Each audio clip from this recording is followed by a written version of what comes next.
The sun was setting over the floating city of Arvath, casting long orange shadows across the high towers and glimmering sky bridges.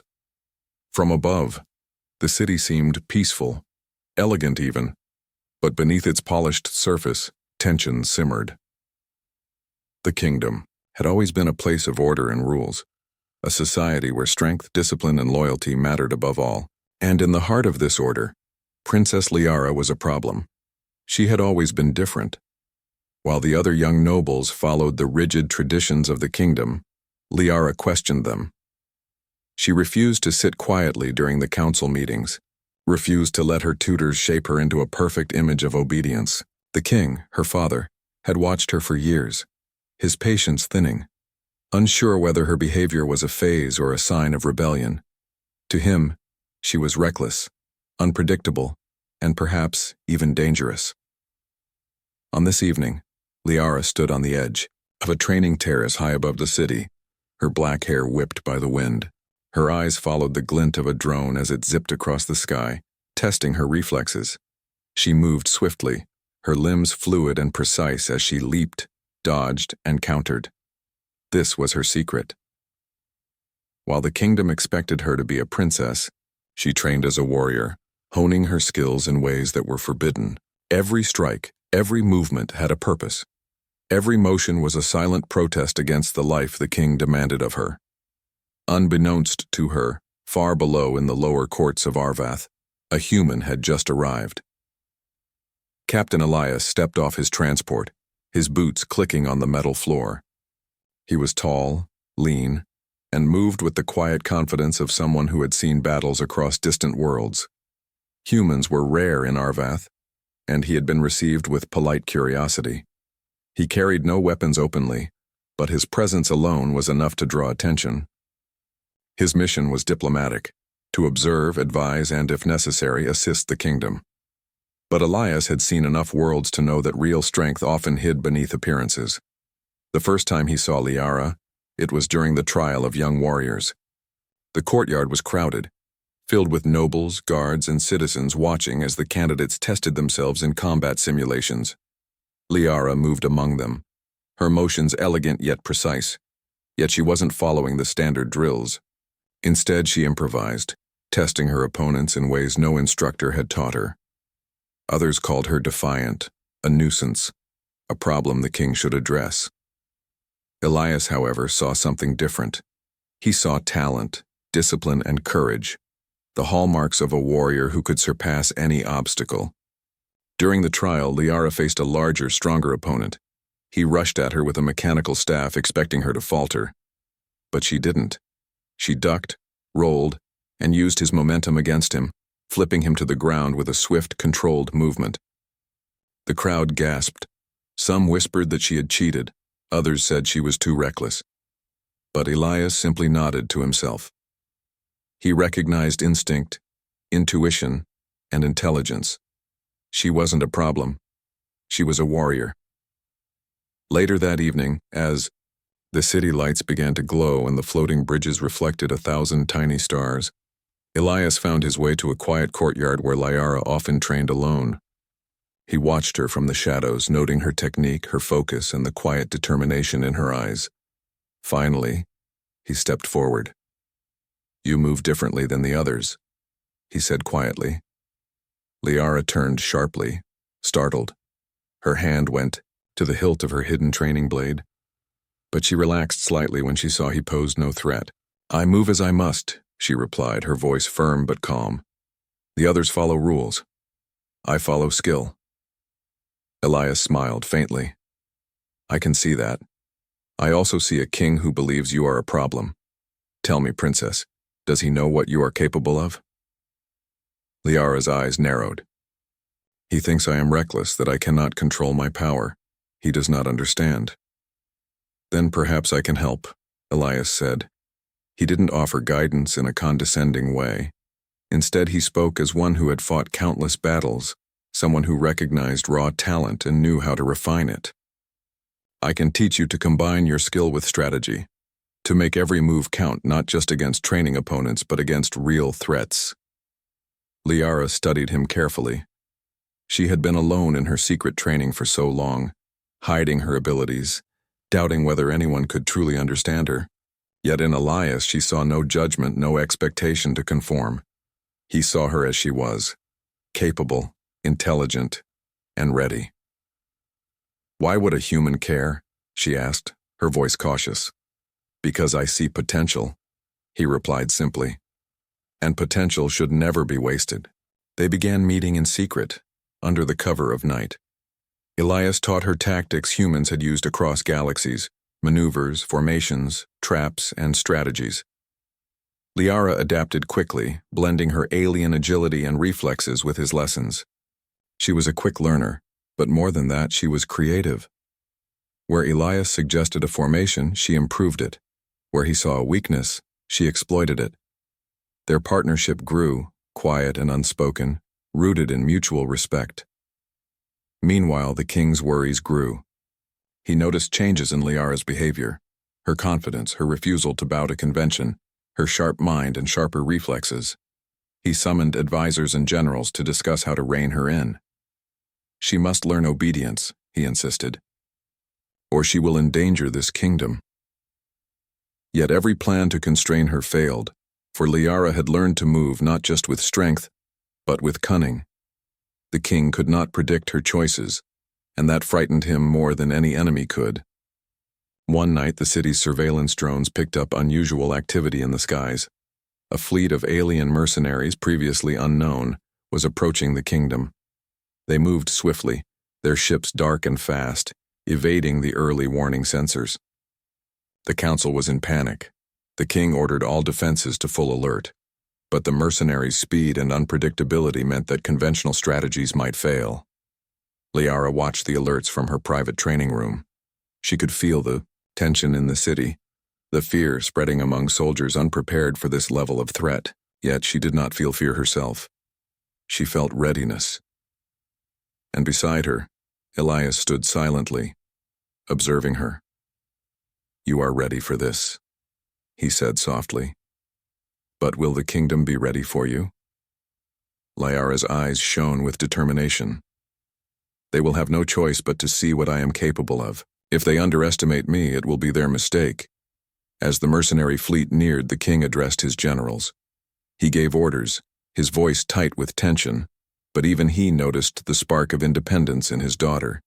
He wanted to restrain her, to force her into safety, but he also knew she would not be contained. The night before the battle, Liara and Elias trained until exhaustion. Each strike, each maneuver, each tactical decision was honed to perfection. They worked in silence, speaking only when necessary, a rhythm of understanding forming between them. Liara's skill had grown beyond any traditional warrior's, and her mind was sharper than ever, anticipating moves before they happened.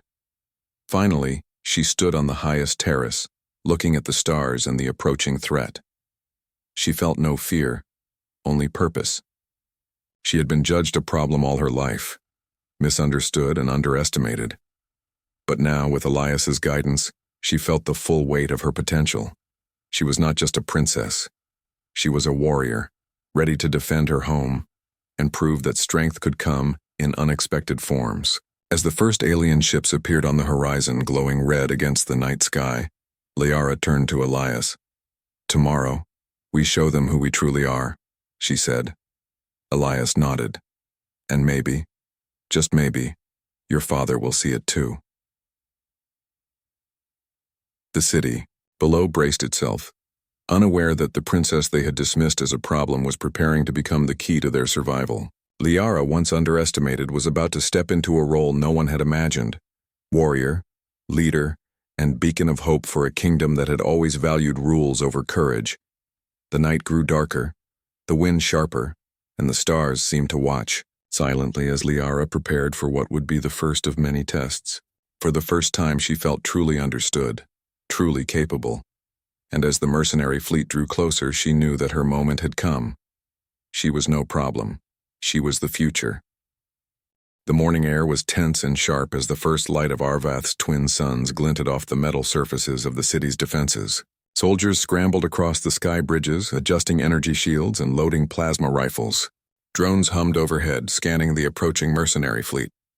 In the Royal Command Center, The king watched every movement, his expression a mixture of anxiety and doubt.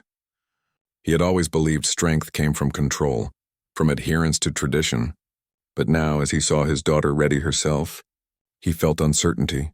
Perhaps he had underestimated her all along.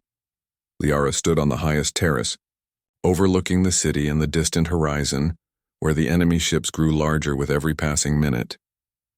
Beside her, Elias adjusted the targeting module on a small tactical console. Despite the chaos around them, he remained calm, as if predicting every possible outcome. Liara felt a surge of confidence. Under his guidance, her mind had grown sharper, her instincts keener. The lessons they had shared in secret training now had a purpose. "Are you ready?" Elias asked quietly. Liara nodded, her dark eyes focused on the distant ships. "I was born ready. I just didn't know it yet." The mercenary fleet was fast, far faster than the city's early warning drones had anticipated. Their ships moved in irregular patterns, attempting to bypass the outer defenses.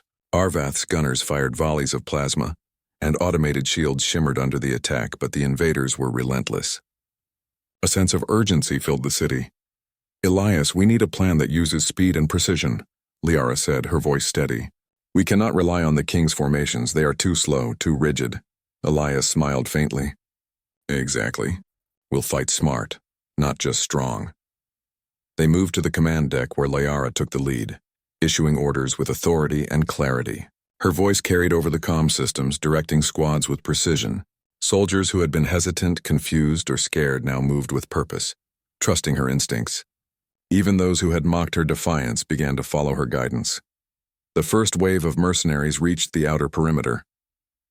Their ships unleashed energy beams that struck the city's defenses, creating fiery explosions that sent shockwaves through the floating towers. Liara and Elias watched carefully, analyzing the enemy's patterns. "They are predictable," Liara said, her mind racing. "They repeat the same sequences when under pressure." "We can use that," Elias nodded. "I've seen this before. If we lure them into a trap, we can neutralize half their fleet before they even reach the city." Together they devised a risky plan. Liara would lead a small team of elite fighters to intercept the fleet in the upper atmosphere, using high-speed maneuvers and stealth techniques. Meanwhile, Elias would coordinate the city's defenses, ensuring that the main force could handle whatever slipped past. It was dangerous. Failure would mean disaster, but neither of them hesitated. The moment came.